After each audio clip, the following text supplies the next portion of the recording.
Nuestro invitado de hoy es consultor político y estratega. Tiene más de 32 años de experiencia en campañas electorales, en marketing de gobierno, manejo de crisis. Ha desarrollado más de 300 proyectos y campañas en 13 países, empezando por Venezuela, Ecuador, Bolivia, Paraguay, Perú, Argentina, México, República Dominicana, El Salvador, Panamá, Guatemala, Nicaragua, Colombia. Es conferencista internacional en temas de comunicación política electoral, marketing de gobierno, liderazgo y manejo de crisis, impartidas en 35 instituciones de 21 países, y es autor del libro Ganar, Gobernar y Comunicar. Se trata de Orlando Goncalves. En su especialidad, el venezolano más importante, exitoso y con mejores calificaciones de América Latina. ¿Por qué él? Bueno, porque estamos viendo que si alguien conoce y tiene que conocer, porque si no fracasaría en su trabajo, sobre cómo piensa el pueblo, la gente, la mayoría, dirigentes y especialmente dirigidos, que son las personas a las cuales se está buscando fundamentalmente el voto, el candidato para ganar, evidentemente es personas que trabajan en lo mismo que Orlando Goncalves.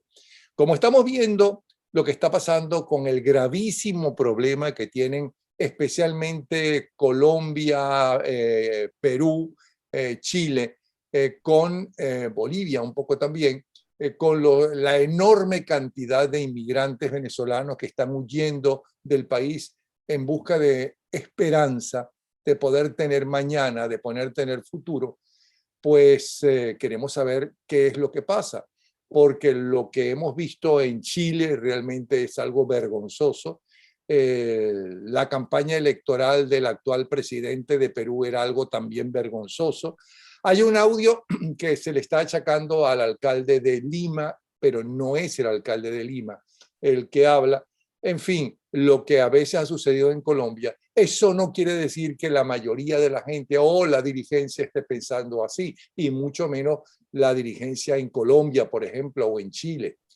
Vamos a ver qué nos dice para empezar sobre eso. Y luego, ¿hasta qué punto es importante la democracia y hasta qué punto somos demócratas?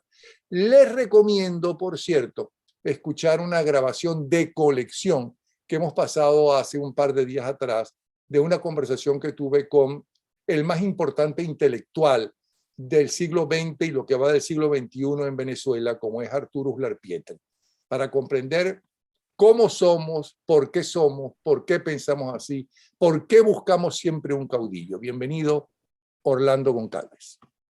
Muchas gracias, Napoleón. Como siempre, un gusto poder estar contigo y poder conversar sobre este y otros temas que siempre nos apasionan. Bueno, explícanos cuáles son los pros y los contras, cómo es el pensamiento del pueblo latinoamericano, en especial peruano, colombiano, chileno, es decir, cómo es ese pueblo, qué piensa, cuáles son sus valores, porque vamos a estar claros, ¿ok? Esta inmigración venezolana ha sido un gravísimo problema, no solamente para los gobiernos, sino especialmente para la gente humilde, porque ve que sus trabajos están siendo, están llegando gente que compite con ese puesto, ya sea en la venta en la calle, ya sea en una construcción, ¿no? Ya sea en las escuelas. Es hasta lógico pensar que no le gusta que llegue tanta gente. Vamos a ver, ¿cómo son ellos? Mira, realmente desde el Río Grande en México hasta la Patagonia, todos somos latinos y tenemos cromosomas latinos. Realmente las diferencias no eran muchas hasta hace algunos años. Nosotros en Venezuela recibimos a 5 millones de colombianos, recibimos a millares, centenas de millares de peruanos, de ecuatorianos, a millares de chilenos que huyeron de la dictadura de Pinochet. Recibimos a gente de todos lados. Y Venezuela era un país que le abrió las puertas a la inmigración desde décadas atrás, desde la época inclusive de Juan Vicente Gómez comenzó a haber inmigración en Venezuela. Entonces, había una cultura de recibir a todo el mundo y a todos los veíamos como hermanos latinoamericanos. Sin embargo, lamentablemente, parece ser, y eso es una característica de los latinos, olvidan rápido. Y se olvidan de que nosotros recibimos, cuando la situación era muy difícil en otros países, los recibimos en Venezuela. Ahora que las cosas están difíciles en Venezuela, pues entonces los venezolanos han salido en masa, han huido, son casi 6 millones de venezolanos que han salido del país desplazados por diferentes motivos, pero como tú bien decías, buscando una esperanza. Y eso ha generado conflictos sociales en casi todos los países. O sea, no es menor cosa que Colombia reciba 2 millones de venezolanos. Eso genera problemas en el sistema de salud, en el sistema de educación, en el sistema de vivienda y por supuesto en el tema del trabajo. Ahora, lo que ha sucedido, y es allí donde uno ve con preocupación estas cosas, es que algunos dirigentes tratan de tapar su ineficiencia achacándole culpas a otros, cosa también muy latina, por cierto. Y lo que está sucediendo es que entonces estos dirigentes, para tapar su ineficiencia, buscan atacar y buscan la excusa de los venezolanos. Por ejemplo, la alcaldesa de Bogotá ya en 3 oportunidades la ha emprendido contra los venezolanos. La última diciendo que muchos de los delitos que hay lo cometen los venezolanos. Cuando ya ella fue desmentida por el director de prisiones, quien dijo que el 98% de los delitos que se cometen en este país lo cometen los colombianos y solamente el 2% lo cometen los extranjeros. Y de los más de 100.000 personas detenidas, privadas de la libertad que hay en Colombia, apenas el 0,05% son venezolanos. Entonces, ¿es cierto que ha habido algunos venezolanos que han cometido delitos? Sí, es cierto, no lo podemos negar, pero entonces se culpa a los venezolanos de todos los delitos y se les estigmatiza. Lo mismo sucedió, por ejemplo, hace un par de años con un alcalde en Perú, el alcalde de Huancayo, que es en la región de Junín, que dijo que, bueno, él estaba haciendo una ordenanza para liberar a ese pueblo de venezolanos, porque, bueno, los venezolanos le estaban quitando el trabajo a los inmigrantes. Entonces, estos gobernantes que tapan su ineficiencia y distraen la atención sobre su ineficiencia, culpando a los venezolanos, ha generado una xenofobia contra los venezolanos. Tenemos el caso en Panamá de una diputada que ha agarrado de bandera a Panamá para los panameños y fuera los venezolanos y que son unos ladrones y que les roban el trabajo. Pero ¿para qué lo ha hecho? Bueno, para darse a conocer. Entonces, cuando tú ves, cuando ella comenzó con ese discurso hace año y medio, a hoy su crecimiento en las redes ha sido enorme. Bueno. Eso quiere decir, perdona que te interrumpa, que primero se lo dice y luego si además el crecimiento ha sido enorme, es que es bien escuchada y que es apoyada por buena parte de la población en su rechazo a los venezolanos, a la inmigración venezolana. Es correcto, porque también ha habido venezolanos que han cometido algunos delitos en Panamá y entonces, bueno, se culpa a los venezolanos por eso. Ahora, lo que sucede y lo que preocupa es que, reitero, los dirigentes lanzan este tipo de acusaciones como lo hizo Trump contra los mexicanos en Estados Unidos, como lo están haciendo en algunos países de Europa contra la inmigración siria, marroquí y turca, y entonces todo esto genera una descomposición en la sociedad cuando realmente el mundo de hoy, las fronteras son una línea que alguien trazó en un mapa, pero no hay fronteras, estamos todos hiperconectados. Había una canción punto y raya, pero fíjate, ¿qué es lo que está pasando en el mundo? Porque estamos viendo lo que la inmigración masiva que está recibiendo Europa y todos los gravísimos problemas que esto ha ocasionado en casi todos los países europeos, especialmente España, Francia y demás. Estamos viendo que los centroamericanos, en especial haitianos y también venezolanos, están invadiendo a la frontera norteamericana, un país que se formó justamente con inmigrantes. Y estamos viendo el problema que tiene. Estamos viendo lo que sucede en Colombia, lo que sucede en Perú, lo que sucede en Chile y demás. ¿Qué es lo que está pasando en el mundo? ¿O siempre ha sido así, pero ahora estamos mejor informados? Me parece, pudiera yo estar equivocado, pero me parece que eso no siempre ha sido así. El mundo antes era mucho más solidario, había más oportunidades para todos.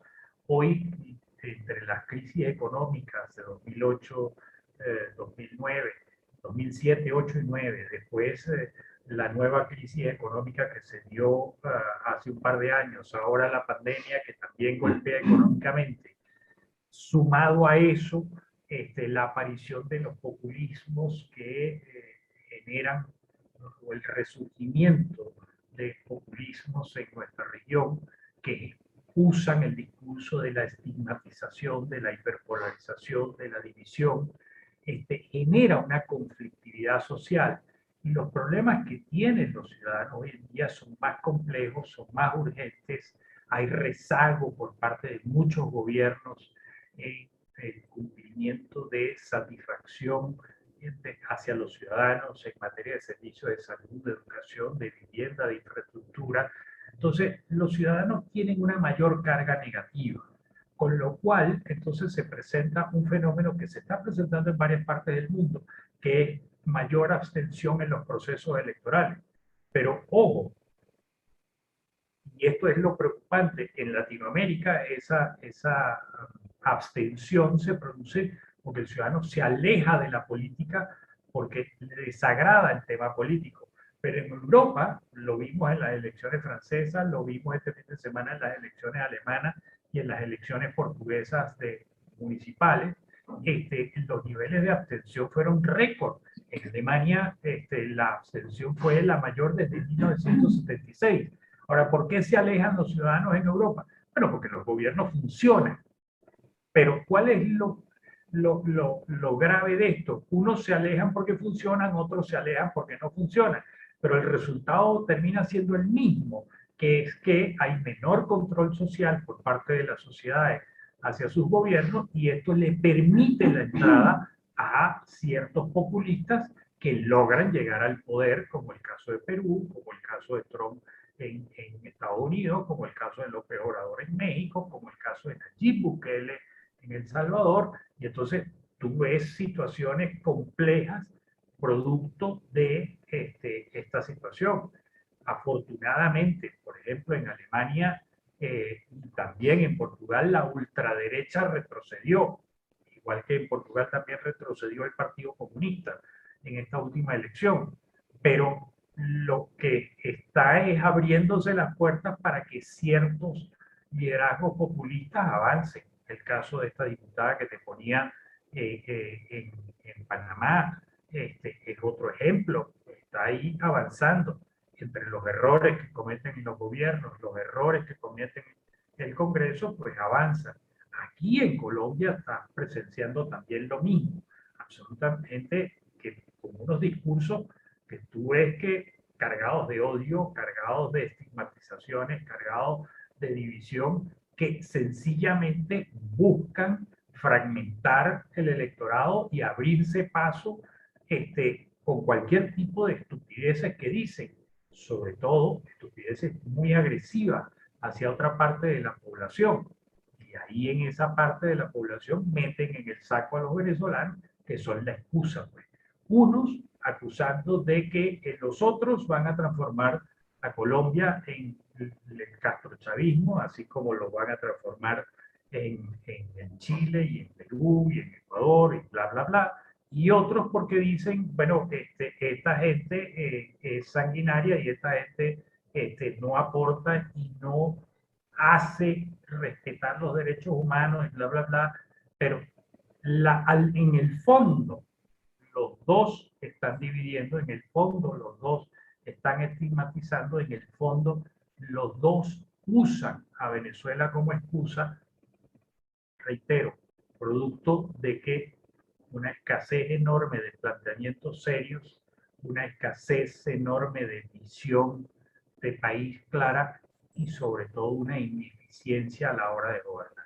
Ahora, todo esto que tiene que ver, si somos más los seres humanos en medio de todos estos cambios dramáticos que estamos viendo, por los cambios, por la revolución tecnológica, por el coronavirus que nos tiene aislados y no es como antes, que el mundo ha cambiado, por la pérdida de los trabajos, el cierre de trabajo, unos por el coronavirus y otros por las nuevas tecnologías que ya no se necesitan tanta cantidad de empleados, ni muchos de los trabajos están desapareciendo gracias a las nuevas máquinas, a los robots y demás. Todo eso nos ha hecho más inseguros y más intolerantes y es por eso que ahora vemos mayor agresividad tanto en la gente normal y corriente como en los candidatos para buscar votos. En buena medida sí, tu planteamiento tiene, en lo personal coincido con tu planteamiento. Y sumado a eso hay una tendencia que ya ha estado medida, Latinobarómetro hasta 2018, que fue la última medición que hicieron, lo venía detectando. En la región latinoamericana la democracia venía perdiendo apoyo, perdió 20 puntos en los últimos 20 años. Primer llamado de atención. Segundo llamado de atención, el aumento ante la indiferencia de qué tipo de régimen pudieras estar gobernado. No te importaba, a los ciudadanos eso ha ido en aumento. Y hay un estudio del PNUD ahora que salió hace un par de meses, donde habla de que la gente exige gobiernos eficientes. Y cuando le preguntan qué son gobiernos eficientes, su referente es China. Entonces, eso es preocupante. La gente quiere respuestas y no le importa si hay libertades civiles, si hay libertad de expresión, si hay respeto a los derechos humanos. Mientras no me toque a mí, no pasa nada. Mientras yo tenga dinero, mientras yo pueda producir, mientras yo no me enferme, pues no me importa lo demás. Lo que está sucediendo es que en vez de volvernos más solidarios, en vez de volvernos más cercanos unos con otros, nos estamos volviendo más individualistas, estamos pensando más en nosotros. Yo recuerdo, por ejemplo, si me permites, en el año, si no me equivoco, fue 2009, yo hice una batería de focus group en Venezuela específicamente. Hicimos cerca de 62 focos. Y en esos, perdón, 32 focos. Y en esos 32 focos nosotros nos enfocamos en estudiar a los ninis, los que no estaban ni con el gobierno ni con la oposición. Esto producto de que yo veía que en las elecciones las curvas se movían 90 días, 120 días antes de la elección, aumentaba la intención de voto hacia la oposición y bajaba la del presidente Chávez. Pero en la elección después eso, a medida que se acercaba la elección, eso comenzaba a cambiar. ¿Por qué sucedía eso? Bueno, porque Chávez radicalizaba su discurso para compactar a los suyos, para infringir temor a la oposición, y eso alejaba a los ninis. Pero a medida que se acercaba la elección, Chávez sacaba de la chistera unas propuestas que eran atractivas para los ninis, y entonces los ninis se movían 3-1 a favor de Chávez y en contra de la oposición. Entonces nos dedicamos a estudiar los ninis. Resulta que los ninis eran profundamente individualistas, profundamente egoístas. Lo de ellos era, ¿qué hay para mí? ¿Y qué hay para mí? Y además, más grave aún, ¿qué hay para mi círculo cercano? Mi esposa y mis hijos. Ni siquiera metían en la ecuación los padres, los suegros, los hermanos. No, mi núcleo más cercano. Eso me llamó poderosamente la atención Eso me llevó a varias conclusiones. Había, primero, individualistas, segundo, egoístas, tercero, el tema solidaridad absolutamente desaparecido, con lo cual había una escala de valores y de principios diferente a la como nosotros conocíamos al venezolano de antes. Y fíjate que lo estamos viendo hoy en día, sigue presentándose esa tendencia. La gente ya, hay otras razones en juego hoy en día. La ecuación se ha vuelto mucho más compleja, la gente ya no le cree ni a la oposición ni al régimen y está en modo sobrevivencia. Esto es otra historia, habría que estudiar nuevamente el tema. Pero a donde quiero llegar es que eso que yo vi en 2010, no recuerdo exactamente la fecha, pero eso que yo vi en ese momento, en esos estudios que lo hicimos en Caracas, en Barcelona, en Madrid, en Valencia, en Maracay, en Barquisimeto, en Valera y en Mérida y en San Cristóbal, eso que yo vi en ese momento es un reflejo de lo que estamos viendo ahora. La gente es más individualista, la gente es más egoísta, la gente está en modo sobrevivencia. Y esto de la pandemia, donde ha arrojado a un montón de gente a la pobreza, evidentemente hace que la gente se preocupe más por su sobrevivencia y cualquier cosa, paréntesis, cromosomas latinos, cualquier cosa que yo pueda justificar esa situación, mientras que yo no justifique lo mío, bueno, entonces yo le echo la culpa a otro. Entonces, en este caso, los venezolanos somos la excusa para todo. Llovió, es culpa de los venezolanos. Hace sol, es culpa de los venezolanos. Me pagan menos en mi trabajo, es culpa de los venezolanos. Hay menos oportunidades de trabajo, es culpa de los venezolanos. Y resulta que la realidad no es tan así, pero es muy latino echarle la culpa a otro y no asumir la nuestra. Ahora, ¿cómo Venezuela ha podido estar durante tantas décadas con gobiernos, aunque no democracias perfectas, pero gobiernos democráticos, cuando nuestra formación, y lo mismo digo de los europeos, que han tenido en toda su historia dictadores o como lo quieras llamar, monarcas o señores feudales, ¿no? Pero ahora tienen países democráticos y más que bien respetan la independencia de los poderes. ¿Cómo hemos podido nosotros tener tantos años de democracia, tantas décadas de democracia, si nuestra formación es una formación caudillista? Nosotros queremos un caudillo, nosotros buscamos un caudillo, ya sea un caudillo militar, como fue, por ejemplo, Marcos Pérez Jiménez, o un caudillo democrático político, como fue, por ejemplo, Carlos Andrés Pérez. Un caudillo militar, como lo fue Chávez Frías, o un caudillo civil como lo fue Caldera o Lucinchi. Mira, ese proceso y esa evolución o involución, dependiendo de cómo lo veamos. Hace rato te comentaba, en Latinoamérica la gente se aleja de la política porque le desagrada, porque no le gusta, porque está harta de la corrupción, de la ineficiencia. Y en Europa se están alejando porque, bueno, todo funciona bien. Entonces, yo no me meto en eso, eso es de los políticos. Pero un grave problema que estamos viendo en buena parte de la mayoría del planeta es el tema educación. La educación en la gran mayoría del planeta sigue anclada a lo que se enseñaba hace 40 o 50 años atrás. Problema número uno, cuando el mundo ha avanzado más en los últimos 30 años que en los últimos 2 siglos.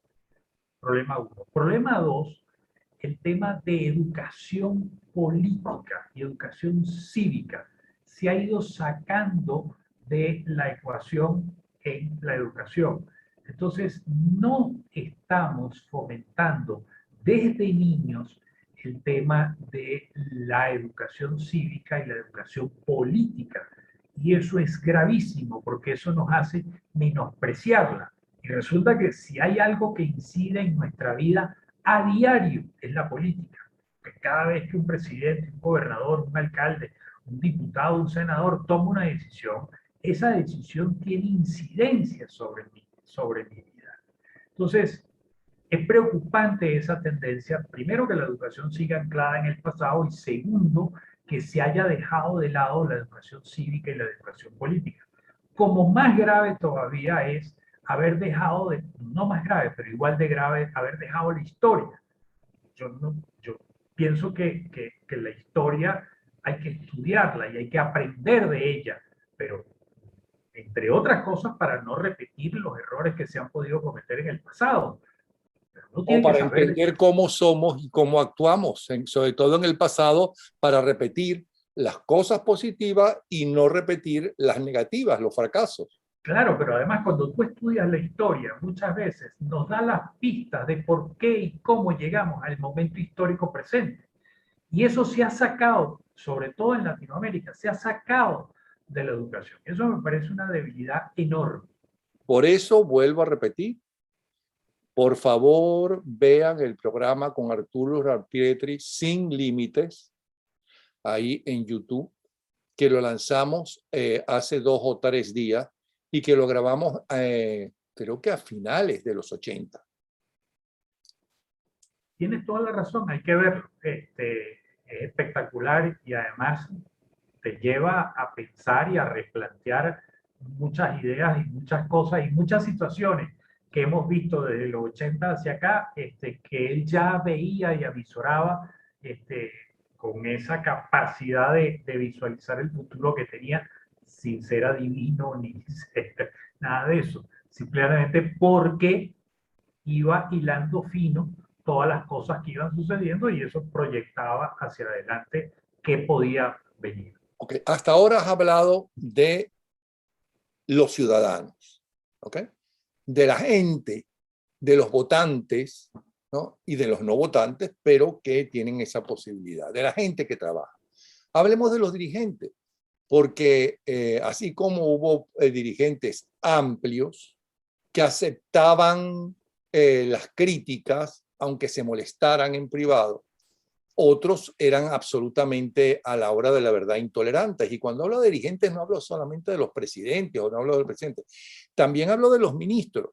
Yo creo que el fracaso, porque fue un fracaso, del segundo gobierno de Carlos Andrés Pérez, con excelentes medidas, ¿no? Y con personas brillantes, ¿no? Hablando de educación, educados no solamente en los mejores colegios en Venezuela y universidades, sino en las universidades del extranjero, un lujo que pocos países en el mundo han podido tener. Pues yo siento que eran intolerantes, es decir, que ellos consideraban, ojalá esté equivocado, o no, ojalá no esté equivocado, porque eso demostraría que la gente no estaba en contra de esas medidas, que ya llevan 4 años, sino que no le supieron explicar ni se interesaron en explicar las ventajas de esas medidas. Y lo digo porque inclusive gente del Partido Acción Democrática me ha dicho, se ha quejado diciendo, pero es que queríamos que el presidente nos explicara de qué se trataba, o los ministros, y no les daba la gana, ¿no? Eso es una prepotencia increíble si eso fue así. Es correcto, y eso lo vimos no solo en Venezuela y no solo en el gobierno de Carlos Andrés Pérez, lo hemos visto en el gobierno de Chávez y en el gobierno de Nicolás Maduro también, pero lo vemos en muchas partes del mundo. Una de las batallas que yo tengo con mis clientes cuando están en gobierno es, oiga, usted fue electo, fue electo por una porción de los electores, pero el mandato es gobernar para todos, punto uno. Punto dos, cuando yo he asesorado y hemos tomado medidas impopulares, lo que hemos hecho es, por ejemplo, estudiar qué piensa la gente de esas medidas antes de tomarlas. ¿Cómo podrían responder? ¿Cómo podrían interpretarla? ¿Cómo pueden reaccionar? Y en función de ese estudio, nosotros entonces diseñamos toda una campaña de comunicaciones para ir haciendo que el tema forme parte de la discusión pública y que el tema vaya siendo entendido y aceptado por la ciudadanía y después aplicamos la medida. El caso más típico es el aumento de impuestos en los municipios, por ejemplo, o en las gobernaciones. las que en algunos países las gobernaciones tienen esa potestad.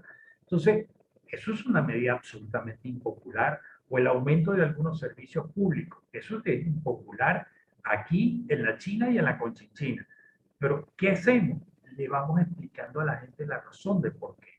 La verdad es que a eso nos ha ido muy bien porque, te repito, hacemos todo un proceso previo de estudio y luego todo un proceso de ir ablandando, que es el término que usamos, a la opinión pública para que la medida pase con suavidad.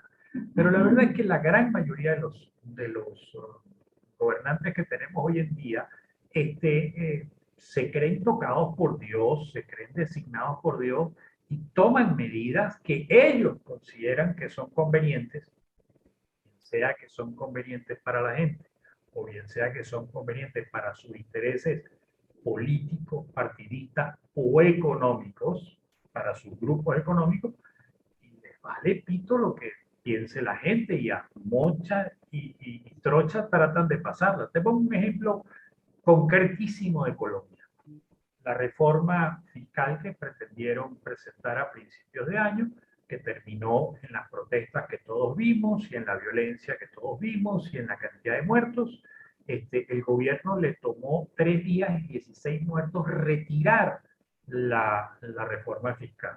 Bueno, retiran la reforma fiscal y le tomó al gobierno unos cuantos días más y unos cuantos muertos más para entonces pedirle la renuncia al ministro de Hacienda que había presentado esa reforma fiscal.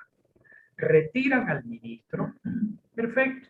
Ah, bueno, a la semana y media lo postulan para un cargo en la Corporación Andina de Fomento, que ahora se llama de otra manera. Y por supuesto se generó todo un escándalo, entonces volvió a bajar el perfil. Bueno, ahora el señor es uno de los directivos del Banco Central, que aquí se llama Banco de la Reserva, que va a dirigir que dirige la política monetaria del país. Y entonces lo ponen allí al frente de eso. Cuando fue criticado y fue lapidado por todo el mundo por la violencia con la que se presentó la reforma fiscal y lo agresiva que era la reforma fiscal con el ciudadano común, cuando está clarísimo que representa intereses de uno de los grandes grupos económicos de este país, cuando en el pasado ese señor que ya había sido ministro de Hacienda había tomado una serie de decisiones a favor de su empresa que terminó endeudando a una serie de municipios que al día de hoy sigue pagando esa deuda. Y entonces el gobierno insiste en ponerlo en la palestra pública. No le importa lo que diga la gente. Y bueno, insistieron con la reforma fiscal y le dieron la vuelta y la suavizaron un poco y terminaron aprobando la reforma fiscal, que además tiene una serie de vacíos que se puede prestar para cualquier cantidad de cosas. Pero ese es el caso de Colombia. Pero podemos revisar a lo largo de Latinoamérica y se presentan miles de situaciones. En el caso de El Salvador, bueno, el señor se montó en la eficiencia, hablo del presidente Bukele, cosa que la gente quería, un gobierno eficiente. En la pandemia, el señor definitivamente hizo cosas importantes. Por ejemplo, construyó en tiempo récord un hospital que tiene más camas que todo el servicio de salud pública y el servicio de salud privado juntos. Para atender lo del COVID, se montó en programas de ayuda social, bueno, y eso lo llevó a que su popularidad aumentara, sumado al hecho de atacar a sus adversarios, sumado al hecho de iniciar algunas investigaciones desde el gobierno, y eso lo llevó a que su popularidad aumentara y ganara las elecciones en la Asamblea Nacional hace unos cuantos meses atrás, donde tiene mayoría calificada. ¿Y qué sucedió a raíz de eso? Bueno, ya comenzó a borrar los contrapesos de la democracia y entonces, uno, cambió a magistrado del Tribunal Supremo de Justicia. Dos, cambió al contralor, al fiscal de cuentas. Tres, cambió al procurador de los derechos humanos. Cuatro, cambió al fiscal general. Y qué casualidad que todos ellos son gente que lo acompañó en la campaña electoral y fueron afectos a él. Y ahora la Corte Suprema de Justicia, con estos nuevos magistrados, acaba de decir que él sí se puede reelegir. Entonces, que hay oportunidad para reelegirse cuando la Constitución dice claramente que no hay reelección en El Salvador, sino hasta después de 2 periodos, que era como se hacía usualmente en Venezuela también hace unos años atrás. Entonces, el señor ahora entonces es el primer país del mundo que pone el Bitcoin como Sí, moneda legal en su país, un país hundido en la pobreza, no, y que se llama dictador. dictador y ahora el dictador más cool del mundo. Entonces, daba órdenes por Twitter, despida a tal, despida al otro. O sea, yo creo que pierden el contacto con la realidad, comienzan a levitar, no pisan el suelo, no hacen tierra y bueno, sencillamente se desconectan. El problema de ese desconecte es que terminas tomando decisiones o profundamente impopulares que no fueron bien medidas y genera entonces en las protestas de Chile, en las protestas de Ecuador, en las protestas de Colombia, o tomas medidas que responden a tus creencias sin conexión con la sociedad, o tomas medidas que responden a tus intereses políticos, partidistas o económicos, con lo cual también estás alejado de la sociedad. En conclusión, se creen tocados por Dios y creen que pueden hacerlo todo. Cierro con este comentario. Muchas de las cosas que ha ordenado el presidente Duque por decreto, la Corte Suprema de Justicia y el Consejo de Estado se lo han echado para atrás por inconstitucionales, por ilegales, que no tienen la más mínima lógica jurídica. Entonces, eso es lo que tenemos hoy en día en buena parte de nuestros países. El mismo caso tienes con Bolsonaro en Brasil, y entonces Bolsonaro ataca a la Corte Suprema porque la Corte se le opone a él cuando el señor pretende hacer cosas absolutamente inconstitucionales. Es una triste realidad. Entonces, como afirma Arturo Uslar Pietri, o da a entender, es muy difícil tener una verdadera democracia en un país latinoamericano, porque se reúne todo, y especialmente en estos años de pandemia, en estos años de desaparición de muchos trabajos, y eso para siempre, en estos años de falta de empleos tradicionales, porque hay muchas empresas todavía trabajando en semitiempo, y de intolerancia y de inseguridad.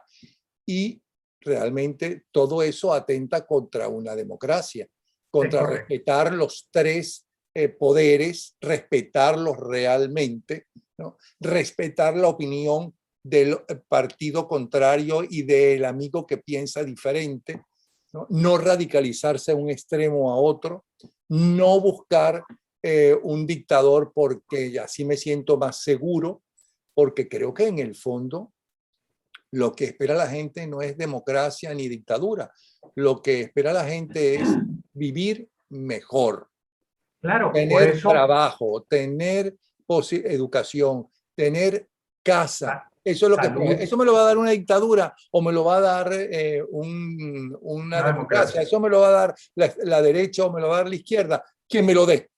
Por eso el estudio del PNUD es preocupante, porque la gente define que lo que quieren son gobiernos eficientes. Y cuando le preguntan qué son eficientes, hablan de que les den todas esas cosas y el parámetro que ellos ponen es el gobierno chino. Entonces, es preocupante la situación, sí lo es. Es complejo establecer equilibrios en la democracia, sí lo es. Hay casos sorprendentes, por ejemplo, Angela, el que ganó ahora la elección, el socialdemócrata, bueno, ganó, es decir, salió de primero en la votación. Falta saber si logra hacer coalición para gobernar. Eso pasarán semanas o meses antes que eso se sepa. Pero el señor era el vicecanciller de Angela Merkel.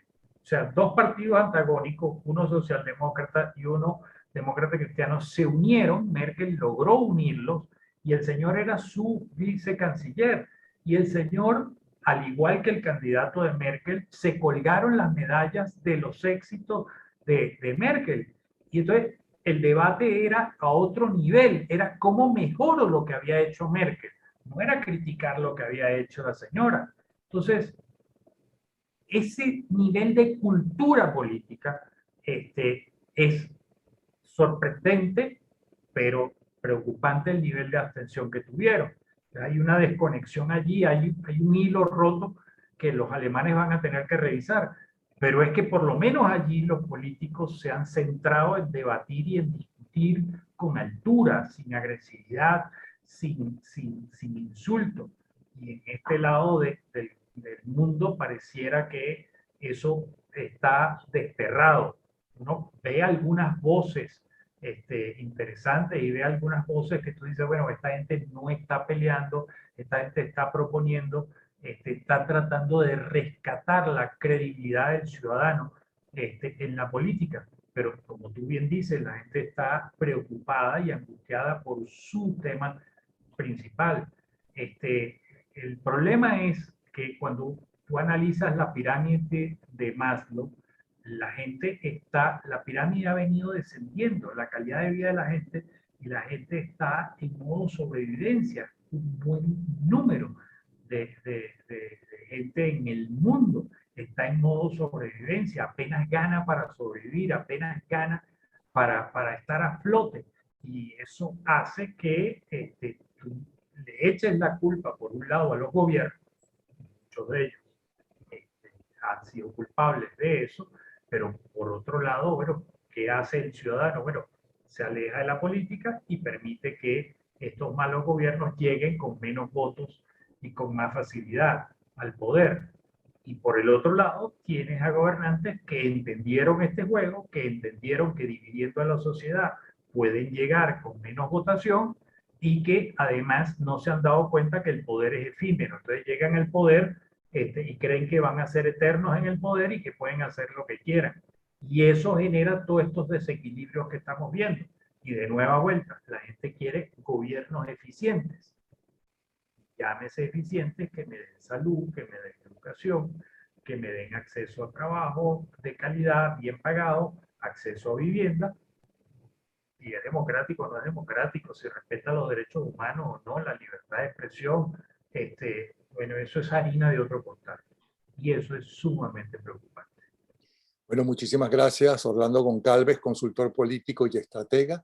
Vuelvo a repetir, más de 32 años de experiencia en campañas electorales, en marketing de gobiernos, en el manejo de crisis, por darnos una visión general de lo que está pasando en este momento en el mundo.